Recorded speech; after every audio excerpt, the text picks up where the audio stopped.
Panginoon, patnubayan mo po ang mga ninong at ninang at lahat ng mga kaibigan at kamag-anakan na nakikinig dito ngayon.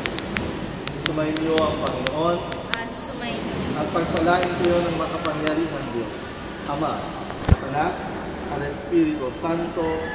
Amen. Humayo kayong mapayapat sa buhay ang pangaral ni Kristo, tapos na ang sakramento ng Diyos. Salamat sa Diyos. Salamat natin.